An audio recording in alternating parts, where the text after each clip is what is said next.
खुलुमबाय बेयो बड'लेण्ड इंखं टेलिभिजन दिनै 12 एप्रिल 2023 बुधबार खालि सानसेनि बरादखौ नोंथांमोननि खाथियाव लाबोदों आं सदानन्द दैमारिया।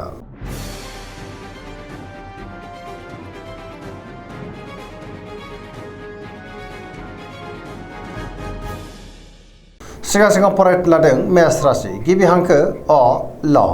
दिनैनि साना जोबोर मोजां जेरावबो देरहासारगोन सुथुरखौ दिनै गोरलैयैनो फेजेननो हागोन जेनिबो आंखाल जानाय नङा जेरावबो जाफुंसारगोन बहाबा थाङोब्ला दिनै जोबोर मोजां आरो मोजाङैनो हान्थिनोबो हागोन सिगांनि बबेबा आद्रा खामानिया दिनै मावफुंजानो हागौ गोसोआ दिनै जोबोर गोजोनगोन देहाया मोजाङै थागोन अब्लाबो नाथाय जानाय लोंनायाव सांग्रां जानांगोन सोरबा लोगोनिफ्राय दिनै मोजां खौरांबो मोननो हागौ रांखावरियाव मोजां बेफार फालांगियाव मोजां होनजायो आयाबो बांनो हागौ गुबुननि थाखाय दिनै गोबां मोजां खामानि मावनानै होनोबो हागोन न'खराव बिसि फिसायनि गेजेराव अननानै फैगोन बिदा फंबायजों दिनै मोजां सोमोन्दो थागोन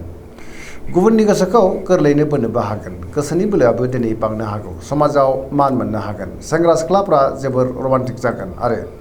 गोसोनि साननायखौ फोरमायलायनोबो हागोन पजिटिभ एनार्जिनि गोहोम गोग्लैगोन धोरोमारि बिथिङावबो दिनै गोसो दुंखांनो हागौ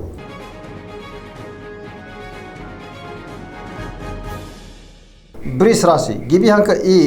उ ब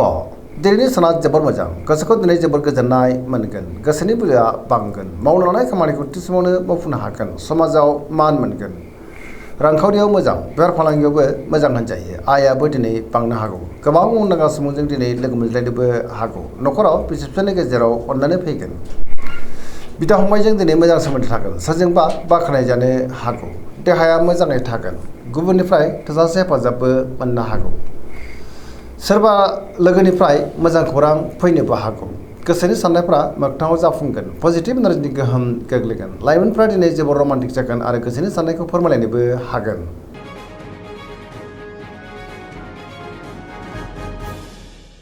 मिथुन राशि गिबि हांखो क स दिनैनि साना जोबोर मोजां पजिटिभ एनार्जिनि गोहोम गोग्लैनो हागौ मोनफ्रोमबो बिथिङावनो जाफुंसारगोन गियाननि आंखाल जानाय नङा गोथों आरो गोग्गो साननो रोंगोन गोसोआ दिनै जोबोर खुसि जागोन गुबुननि थाखाय गोबां मोजां खामानि मावनानै होनोबो हागोन लाइमोनफ्रा दिनै जोबोर रमान्टिक जागोन आरो गोसोनि साननायखौ फोरमायलायनोबो हागोन रांखावरियाव मोजां बेफार फालांगियावबो मोजां होनजायो आयाबो दिनै बांनो हागौ न'खराव अननानै फैगोन समाजाव बयजोंबो मान होजागोन गोसोनि बोलोआ बांनो हागौ मावनो लानाय खामानिखौ थि समावनो आरो गोरलैयैनो मावफुंनो हागोन सोरबा लोगोनिफ्राय दिनै थोजासे हेफाजाबबो मोननो हागौ सोरजोंबा बाख्नाय जानोबो हागौ गुबुनजों दिनै मोजां सोमोन्दो लाखिनो हागोन लाइमोनफ्रा जोबोर खुसि जागोन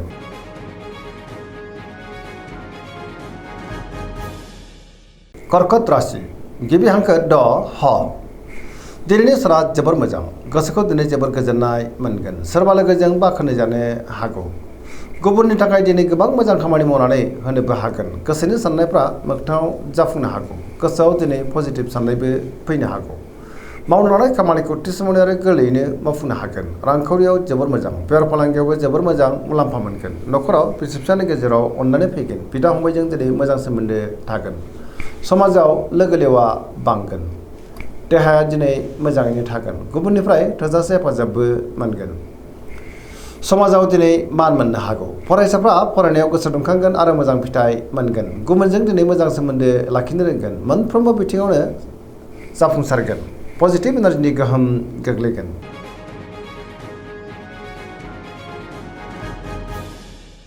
सिंह राशि गिबि हांखो म ट दिनैनि साना मोजां आरो गाज्रिनि गेजेरजों बाबेरलांगोन गोसोआ दिनै जोबोर उसुखुथु जानो हागौ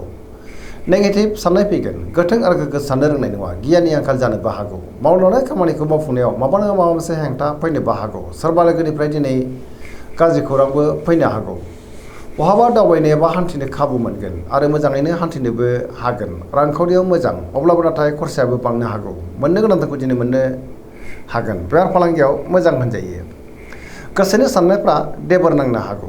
सोरजोंबा रायखोमा जानोबो हागौ न'खराव अननानै फैगोन बिदा फंबायनि हेफाजाबखौ मोननो हागौ समाजावबो मान मोनगोन गुबुनजों नाथाय अब्लाबो मोजां सोमोन्दो लाखिनो गोब्राब जागोन देहाया बारा मोजां थानाय नङा गोबां रोखोमनि देहायारि जेंनाजों मोगा मोगि जानांनोबो हागौ जानाय लोंनायाव सांग्रां जानाया गाहाम गोसोआ दिनै जोबोर आला खाला जागोन आरो नेगेटिभ एनार्जिनि गोहोम गोग्लैनो हागौ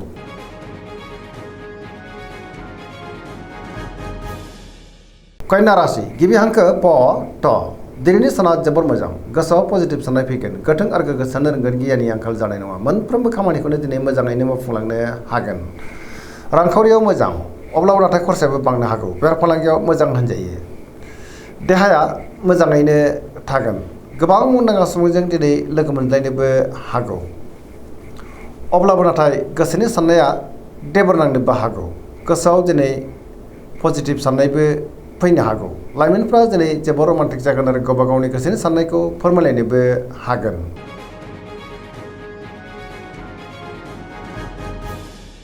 तुला राशि गिबि हांखो र ट दिनैनि साना मोजां आरो गाज्रि गेजेरजों बाबेरलांगोन गोसोनि साननायफ्रा देबर नांनो हागौ गोबां रोखोमनि जेंनाजों मोगा मोगि जानांनोबो हागौ गोथों आरो गोग्गो साननो हानाय नङा गोसोनि बोलोआ लोरबांबो जानो हागौ मावनाय खामानिखौ मावफुंनो गोब्राब जागोन अब्लाबो नाथाय सोरबा लोगोनिफ्राय हेफाजाब मोननोबो हागौ देहाया मोजाङै थागोन रांखावरियाव बारा मोजां नङा आयनिख्रुइ खरसाया बांसिन जानोबो हागौ बेफार फालांगियावबो दिनै बारा मोजां नङा होनजायो न'खराव बिसि फिसायनि गेजेराव अननानै फैगोन समाजावबो मान मोनगोन गुबुननि गोसोखौ बोनो हागोन लोगोफोरनिफ्राय हेफाजाबबो मोननो हागौ गोदान थांखि लानो गोब्राब जागोन सेंग्रा सिख्लाफ्रा दिनै जोबोर आला खाला जानो हागौ आरो नेगेटिभ एनार्जिनि गोहोमबो गोग्लैनो हागौ सांग्रां जानाया गाहाम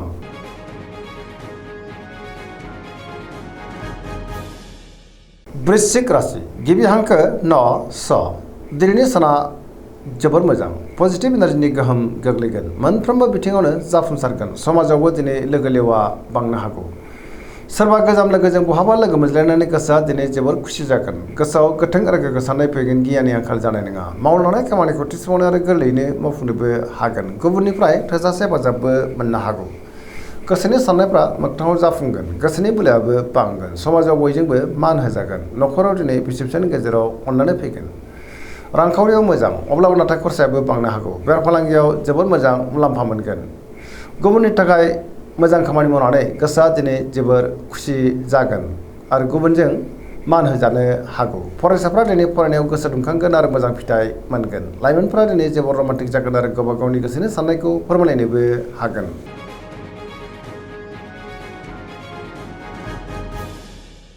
धनु राशि गिबि हांखो ध फ भ दिनैनि साना मोजां आरो गाज्रि गेजेरजों बाबेरलांनो हागौ गोसोनि साननायफ्रा देबर नांगोन गोथों आरो गोग्गो साननो हानाय नङा गियाननि आंखाल जानोबो हागौ मावलांनाय खामानिखौ मावफुंनायाव माबा नङा माबा मोनसे हेंथा फैनोबो हागौ गोसोनि साननायफ्रा दिनै देबर नांगोन रांखावरियाव बारा मोजां नङा नाङा फाङा खरसाया बांगोन बेफार फालांगियावबो बारा मोजां नङा होनजायो सोरजोंबा रायखोमा जानोबो हागौ समाजाव नाथाय मान मोननो हागोन बहाबा हान्थिब्ला दिनै जोबोर मोजां आरो मोजाङैनो हान्थिनो हागोन देहाया दिनै बारा मोजां थानाय नङा गोबां रोखोमनि देहायारि जेंनाजों मोगा मोगि जालांनोबो हागौ जानाय लोंनायाव सांग्रां जायोब्ला गाहाम न'खराव दिनै अननानै फैगोन बिदा फंबायनिफ्राय हेफाजाबखौ मोननो हागौ अब्लाबो नाथाय सोरनिबा गाज्रि नोजोर थानोबो हागौ गुबुननि थाखाय नाङा फाङा जेंनायाव गोग्लैनांनोबो हागौ लाइमोनफ्रा जोबोर आला खाला जागोन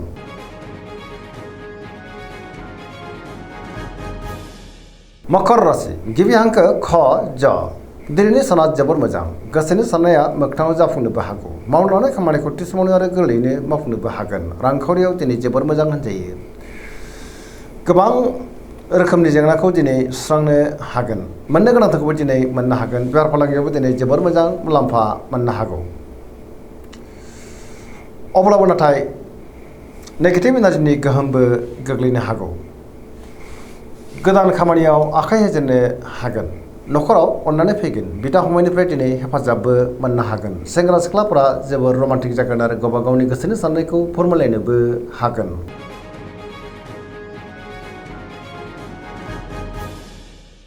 कुम्भ राशि गिबि हांखो ग स दिनैनि साना मोजां आरो गाज्रिनि गेजेरजों बाबेरलांनो हागौ गोसोनि साननायफ्रा देबर नांगोन गोसोआव गोनो गोथो साननाय फैनोबो हागौ मावलांनाय खामानिखौ मावफुंनो गोब्राब जागोन सोरबा लोगोनिफ्राय हरखाबै गाज्रि खौरांबो मोननो हागौ समाजाव मान मोननो हागोन गोबां मुंदांखा सुबुंजों दिनै लोगो मोनज्लायनो हागौ रांखावरियाव मोजां अब्लाबो नाथाय खरसायाबो बांनो हागौ बेफार फालांगियावबो दिनै मोजां होनजायो देहाया मोजाङै थागोन गोबां रोखोमनि जेंनाखौ दिनै सुस्रांनो गोब्राब जागोन। बिमा बिफानि अननाय आरिफोरखौ मोननो हागौ। बहाबा दावबायनो एबा हान्थिनो खाबु मोनगोन। अब्लाबो नाथाय लामा सामायाव सांग्रां जानांगोन। नेगेटिभ एनार्जिनि गोहोमबो गोग्लैनो हागौ।